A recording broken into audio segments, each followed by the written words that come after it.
नमस्कार, बुलेटिन में आप सबका बहुत बहुत स्वागत है। मैं हूं आप सबके साथ अनूप। खबरों की शुरुआत करेंगे, लेकिन उससे पहले एक गुजारिश आप सबसे कि आप सब घर पर रहें, बाहर नहीं निकलें और लॉकडाउन को हल्के में कतई मत लीजिए। इस वायरस को हराने का यही सबसे बेहतर तरीका है, इसलिए घर पर रहिए, सुरक्षित रहिए और दूसरों को भी सुरक्षित रखिए।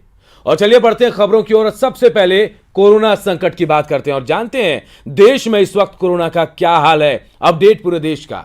तो भारत में कुल संक्रमित कोरोना मरीजों की संख्या 46,711 हो गई है। और एक्टिव केस की बात करते हैं, देश में कुल एक्टिव केस 31,967 पहुंच गई है। देश भर में अब तक 1,583 मौतें भी हो चुकी हैं। वहीं इलाज के बाद 13,160 मरीज ऐसे हैं जो ठीक भी हुए हैं।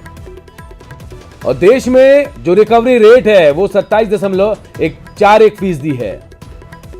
पंजाब में आज 219 नए मामले सामने आए हैं। कानून मंत्रालय में एक अधिकारी भी कोरोना से संक्रमित पाया गया है। दिल्ली के आरआर अस्पताल में 25 स्टाफ जो हैं कोरोना के पॉजिटिव पाए गए। जम्मू कश्मीर में आज 15 नए मामले सामने आए हैं। और देखिए बिहार का भी हाल हम आपको बताते हैं। कोरोना संक्रमित का आंकड़ा जो 535 पहुंच गया बिहार में। कटिहार में 5 नए पॉजिटिव मामले सामने आए हैं। वहीं कैमूर में भी एक पॉजिटिव मामला सामने आया है। सिवान में आज एक मरीज मिला है। 3.5 साल का बच्चा जो है कोरोना से संक्रमित पाया गया है। झारखंड का भी हाल जानते हैं। झारखंड में कोरोना के 4 नए मामले सामने आए हैं। सभी पॉजिटिव मरीज जो हैं हिंदपीढ़ी के रहने वाले हैं, जो हॉट स्पॉट है। झारखंड में कोरोना के अब तक 119 मामले यानी 119 केस सामने आए हैं। कोरोना पर मुख्य सचिव की बैठक कल है और कल अहम बैठक किसे माना जा रहा है। और शहरी इलाकों से 95% केस मिल रहे हैं। और चलिए कोरोना अपडेट के बाद एक अहम और बड़ी खबर आपको बता दें। बिहार में मौसम विभाग का अलर्ट आया है। आंधी के साथ बारिश और वज्रपात की संभावना जताई गई है। पटना, रोहतास, औरंगाबाद, अरवल में अलर्ट जारी किया गया। वहीं जहानाबाद, सिवान और गोपालगंज के लिए भी अलर्ट है। सारण, भोजपुर और बक्सर में भी अलर्ट है। रात 11:30 बजे तक ये अलर्ट जारी किया गया। तो देखिए, एक तरफ कोरोना का खतरा लोगों के सर मंडरा रहा है, तो दूसरी तरफ आसमानी आफत भी आई है। बिहार में मौसम विभाग ने अलर्ट जारी किया है। आंधी के साथ तेज बारिश की संभावना है, वज्रपात की संभावना है। पटना, रोहतास, औरंगाबाद, अरवल, जहानाबाद, सिवान, गोपालगंज, सारण, भोजपुर और बक्सर में रात 11:30 बजे तक के लिए अलर्ट घोषित किया गया है।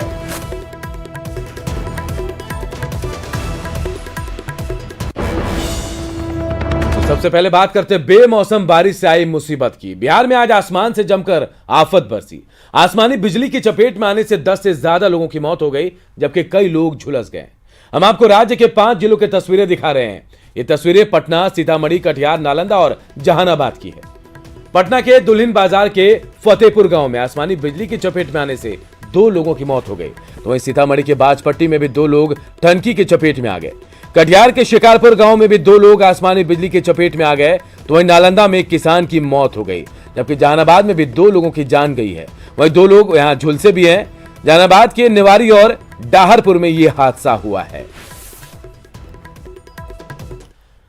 और आइए आपको बताते हैं कि अगर बिजली गरजे तो क्या क्या सावधानियां बरतनी चाहिए। बिजली से संचालित उपकरणों से दूर हो जाएं तुरंत, जैसे भी मौका मिले आपको। तार वाले टेलीफोन का उपयोग कतई ना करें। खिड़कियां और दरवाजे बंद कर दें। धातु यानी लोहे से बने पाइप और नल के फव्वारों से दूर रहें। और जब बिजली चमकती है उस समय पेड़ के नीचे आप कभी खड़े ना हो। जो ऊंची इमारतें, ऊंची बिल्डिंग वाले क्षेत्र में आप कभी भी जाकर ना छिपें। भीड़ भाड़ वाली जगहों से दूरी बनाए रखें आप। तो बिहार में बेमौसम हुई बरसात और ओलावृष्टि से फसलों को काफी नुकसान हुआ। इसने किसानों की परेशानी को और ज्यादा बढ़ा दिया है।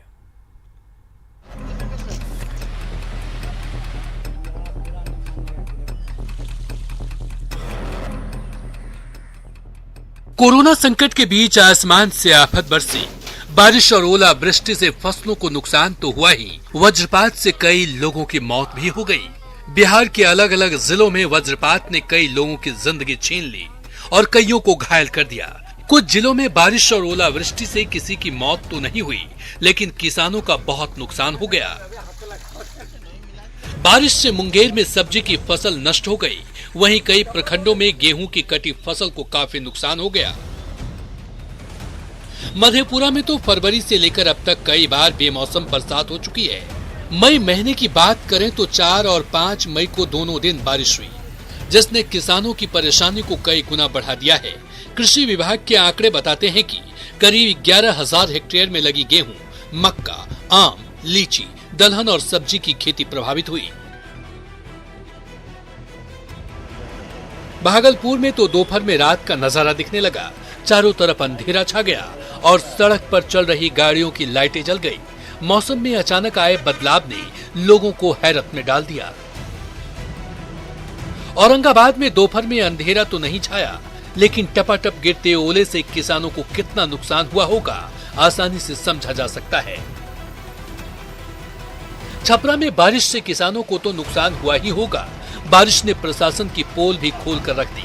भगवान बाजार थाना रोड सहित कई इलाकों में भारी जल जमाव हो गया, जिससे आम लोगों को खासी परेशानी हो रही है। यानी बिहार में मंगलवार को आसमान से मौत और बर्बादी की बारिश हुई, जिसने कई लोगों की जिंदगी छीन ली और कई लोगों के चेहरे पर परेशानी की लकीरें खींच दी। Bureau report, news 18। और देखिए, कोरोना संकट में इस आफत से क्या मुश्किलें आएंगी ये भी समझते हैं। कोरोना संकट में इस आफत से गरीबों की मुसीबतें और बढ़ जाएंगी। फसल नुकसान होने से आर्थिक संकट में और भी इजाफा होगा। सब्जी खराब होने से महंगाई में भी वृद्धि हो जाएगी।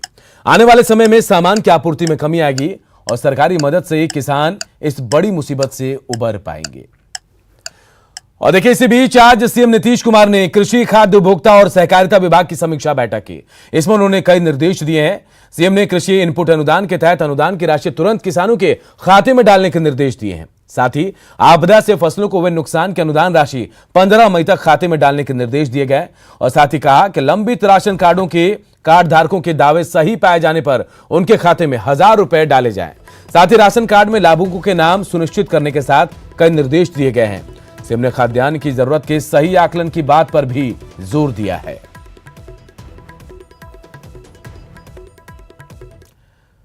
और अब बात भीड़ के तालिबानी फरमान की। मुजफ्फरपुर में भीड़ ने तालिबानी फरमान सुनाया।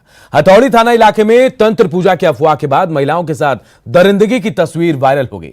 हालांकि इस मामले में मुख्य आरोपी समेत कई लोगों की गिरफ्तारी भी हो गई है।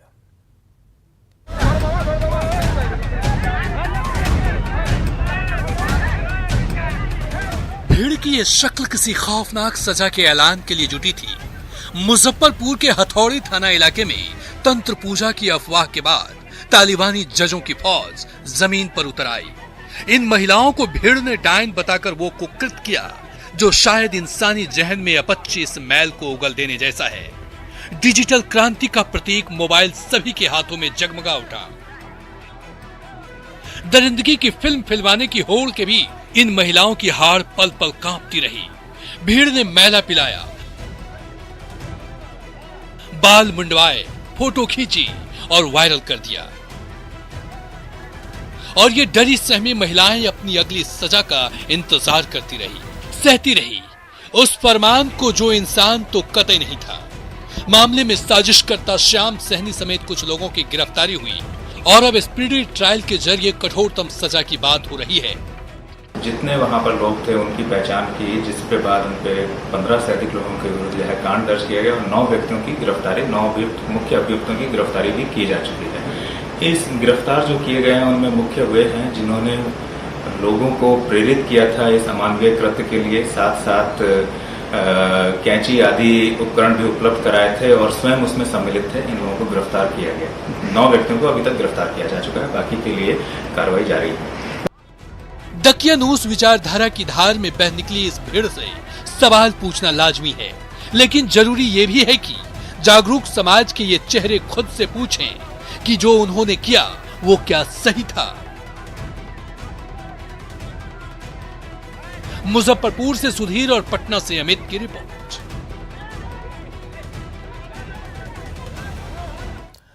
अब जरा इस खबर को भी समझते हैं। अफवाह और शिक्षा की कमी ऐसी घटनाओं के पीछे का कारण बनती है। अंधविश्वासमयी लोग ऐसी हरकत करते हैं, लेकिन समाज में ऐसी घटनाओं के लिए कोई जगह नहीं है और ऐसी घटनाएं विकृत मानसिकता का परिचायक भी हैं। जरूरत है लोगों को जागरूक करने की। एनएमसीएच में कोरोना पॉजिटिव 6 मरीजों की रिपोर्ट नेगेटिव आई है। रिपोर्ट नेगेटिव आने के बाद सभी मरीजों को अस्पताल से छुट्टी दे दी गई। स्वस्थ हुए मरीजों में 5 मरीज एक ही परिवार के हैं। 5 मरीज मुंगेर के रहने वाले हैं। एक स्वस्थ मरीज बक्सर का रहने वाला है। सभी स्वस्थ हुए लोगों ने एनएमसीएच के डॉक्टरों की तारीफ की है। यहाँ के लोग सब अच्छे हैं, डॉक्टर सब ये सब ध्यान देते हैं। यहाँ पे हर एक चीज़ के लिए सुविधा है। यहाँ पे किसी चीज़ की दिक्कत नहीं है हमें, और खाने पीने के लिए कोई चीज़ के लिए दिक्कत नहीं है। मैं सबसे पहले इस हॉस्पिटल के डॉक्टर, सफाई कर्मी, पुलिसकर्मी सबको बधाई देता हूँ। बहुत अच्छे से हम लोग को किए, कोई दिक्कत नहीं हुए। और जो पेशेंट पॉजिटिव है, मैं इसको चैलेंज करके बताऊँ, घबराने की बात नहीं है। होटलों को क्वारंटाइन सेंटर्स में बदलने के मसले पर पटना हाईकोर्ट ने सरकार से 1 हफ्ते में जवाब मांगा और पूछा है कि निजी होटलों को क्वारंटाइन सेंटर्स में तब्दील करना कैसे वैध हो सकता है। साथ ही हाईकोर्ट ने राज्य सरकार को यह भी निर्देश दिया कि निजी होटल के सभी फर्नीचरों, साजो सामान आदि की एक लिस्ट संबंधित होटल के मालिक या मैनेजर की मौजूदगी में बनाया जाए। भरत यादव की रिट याचिका पर जस्टिस राजीव रंजन प्रसाद ने वीडियो कॉन्फ्रेंसिंग के जरिए सुनवाई की और मुंगेर के डीएम समेत राज्य सरकार के दूसरे अधिकारियों को निर्देश दिए हैं। याचिकाकर्ता ने कोर्ट को बताया कि जमालपुर जंक्शन के पास होटल व्हाइट हाउस को मुंगेर जिला प्रशासन ने क्वारंटाइन सेंटर में तब्दील कर दिया और इस दौरान होटल की संपत्तियों की सुरक्षा की कोई व्यवस्था सुनिश्चित नहीं की गई। मामले की अगली सुनवाई 2 जून को होगी।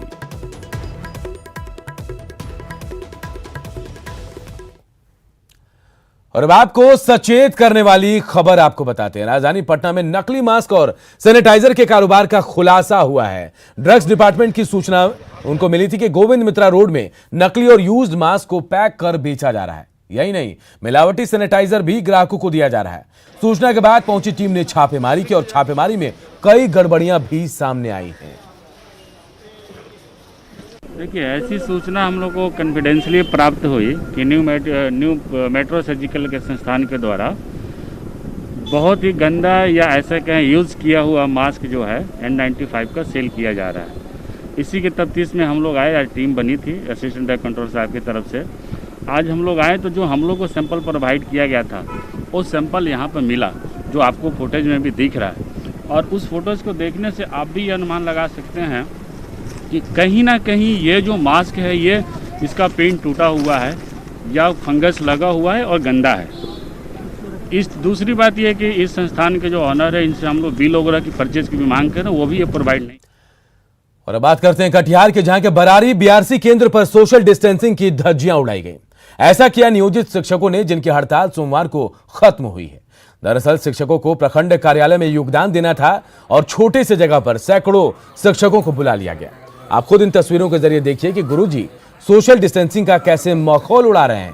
सुरक्षा कर्मी और अधिकारी यहां लापरवाह बने खड़े हुए हैं।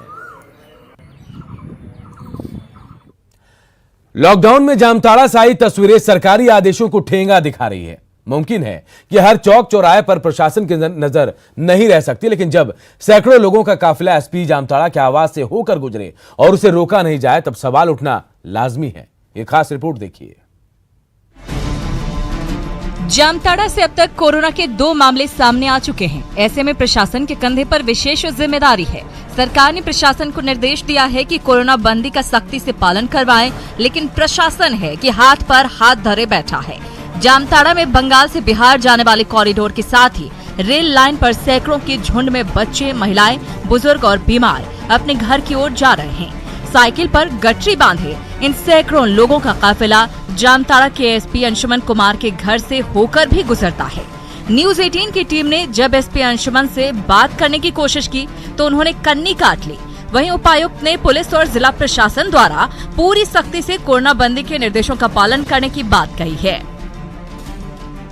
यहाँ की परिस्थिति को देखते हुए हम लोग कोई भी छूट नहीं देंगे। जिला प्रशासन और पुलिस प्रशासन पूरी शक्ति के साथ पेश आएगा और मैं कहना चाहूँगा यहाँ के नागरिकों को कि आप इसका अनुपालन करें, नहीं तो प्राथमिकी भी दर्ज होगी। जहां एक तरफ प्रशासन को चाहिए था कि सड़क या रेल मार्ग से सैकड़ों की तादाद में घर जा रहे लोगों को रोककर उनके रहने खाने का इंतजाम किया जाए, वहीं पुलिस के जवान इसके उलट राहगीरों को शॉर्टकट रास्ता सुझाते दिखाई दे रहे हैं। शॉर्टकट के नाम पर जोखिम भरे रास्तों से गुजरते लोगों को देखना हृदय विदारक है। इन सैकड़ों लोगों में ज्यादातर ईंट भट्ठे में काम करते थे।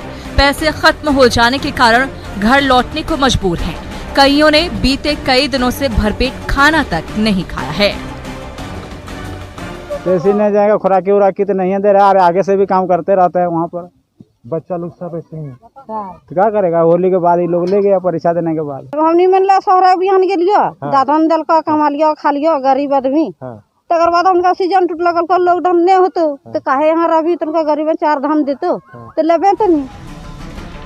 प्रवासियों के लिए सरकारें कई फैसले ले रही हैं। इधर दूसरे राज्यों में फंसे प्रवासियों के लिए विशेष ट्रेन का प्रबंध कराया जा रहा है, लेकिन डर और बेबसी में जी रहे मजदूर पैदल ही अपने घर की ओर निकल रहे हैं। वहीं प्रशासन हाथ पर हाथ धरे केवल गरीबी और बेबसी का तमाशा देख रहा है। न्यूज़ 18 के लिए जामताड़ा से राणा प्रताप की रिपोर्ट। इधर वैशाली में भी लॉकडाउन की धज्जियां उड़ाने का वीडियो वायरल हो रहा है। वीडियो भगवानपुर प्रखंड के मियापुर भैरव के एक आंगनबाड़ी केंद्र का बताया जा रहा है। आरोप है कि 1 मई को ईसुपुर आंगनबाड़ी केंद्र में जन्मदिन की पार्टी हुई। आंगनबाड़ी सहायिका विभा कुमारी के पुत्र की इस बर्थडे पार्टी में काफी लोग शामिल हुए। ग्रामीणों ने इसकी शिकायत जो है वो सीडीपीओ से की, जिसके बाद वायरल वीडियो की जांच की जा रही है।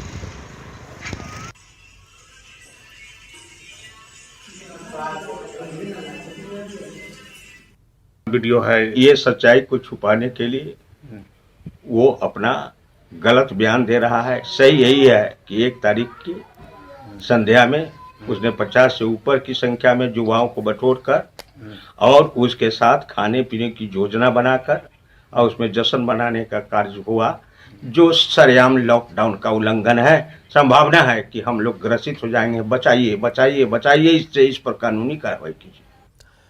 कोरोना जांच के दौरान रिम्स के माइक्रोबायोलॉजी विभाग का लैब टेक्नीशियन संक्रमित हो गया था और इसे लेकर आईसीएमआर की गाइडलाइन के मुताबिक 2, 3 और 4 मई को लैब को बंद रखा गया।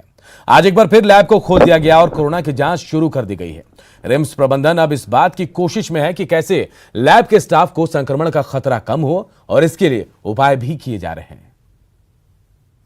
सावधानियां ये बढ़ती जा रही हैं कि हम जो कलेक्शन पहले करते थे तो कलेक्शन की एक अलग टीम होंगी जो हमें एक सीआरएफ फॉर्म के साथ में जाकर के वो कलेक्शन आएगा और तो क्या एक सेग्रीगेशन हो जाएगा। कलेक्शन की टीम अलग रहेंगी और यहाँ जो शॉर्टनिंग और सैंपल टेस्टिंग की टीम अलग रहेंगी, तो ये डिस्टेंस मेंटेन होगा जिससे कि हमारा चांसेज है कि इस तरह का कंटामिनेशन। कोरोना से लड़ाई के लिए अब दवाओं के साथ साथ दुआओं का भी दौर शुरू हो गया है। रांची के पिस्का मोड़ के लवकुश अपार्टमेंट में आज सोशल डिस्टेंसिंग के साथ हनुमान चालीसा का पाठ किया गया। पूरे अपार्टमेंट के लोगों ने भगवान बजरंगबली से कोरोना संकट को दूर करने की प्रार्थना की।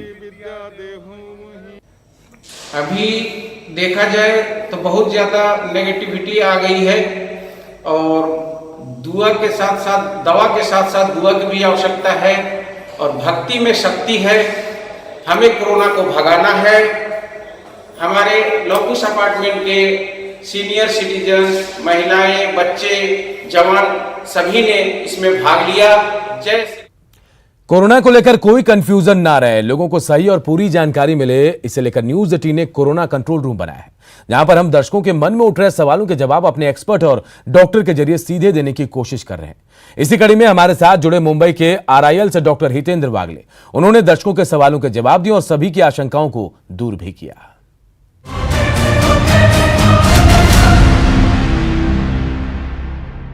नमस्ते डॉक्टर साहब, मैं चारू पुणे से। मेरा सवाल ये है, बाजार में कई लोगों से सामना होने के बाद मन में कोरोना से संक्रमित होने का भय बना रहता है, हमें क्या एहतियात बरतनी चाहिए? मैं मिंटू ओझा बोल रहा हूँ, हैदराबाद तेलंगाना से। मेरा उम्र 40 साल है। बाजार में कई लोगों से सामना होता है जिसके चलते मन में कोरोना जैसे संक्रमित होने का खतरा बना रहता है, हमें क्या एहतियात बरतनी चाहिए? नमस्ते, मैं रेनू राय हैदराबाद से। मेरा सवाल यह है कि बाज़ार में कई लोगों से हमारा सामना होता है और मन में कोरोना से संक्रमित होने की शंका भी बनी रहती है, जिसके लिए हमें क्या एहतियात बरतनी चाहिए? पुष्पलता फरीदाबाद से। मैं डॉक्टर साहब से यह जानना चाहती हूँ कि हम बाज़ार जाते हैं, कई लोगों से सामना होता है, जिससे मन में संक्रमित होने की भावना हमेशा बनी रहती है। तो हमें इसके लिए क्या एहतियात बरतनी चाहिए?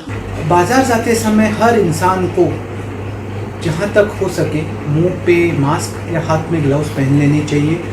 हो सके तो अब जब बाजार जाएंगे सब्जियां खरीदने या फल इत्यादि कुछ लेने तो छुट्टे पैसे लेके जाएं ताकि ज़्यादा स्पर्श न हो सके पैसे वगैरह देते समय। आप जब बाज़ार में अब जब जाएंगे तो काफ़ी लोगों से मिलेंगे, तो आप 3 फीट की दूरी ज़रूर बनाए रखें। जब आप घर आएंगे तो जिन पेपर बैग में आप सब्जी फल लेके आते हो पेपर बैग बाहर ही आप फेंक दीजिए कूड़ेदान में। घर में आने के बाद आपके हाथ अच्छी तरह से सैनिटाइज़र से साफ़ कर लीजिए तथा आपके हाथ को साबुन और पानी से भी आप हाथ साफ कर सकते हैं।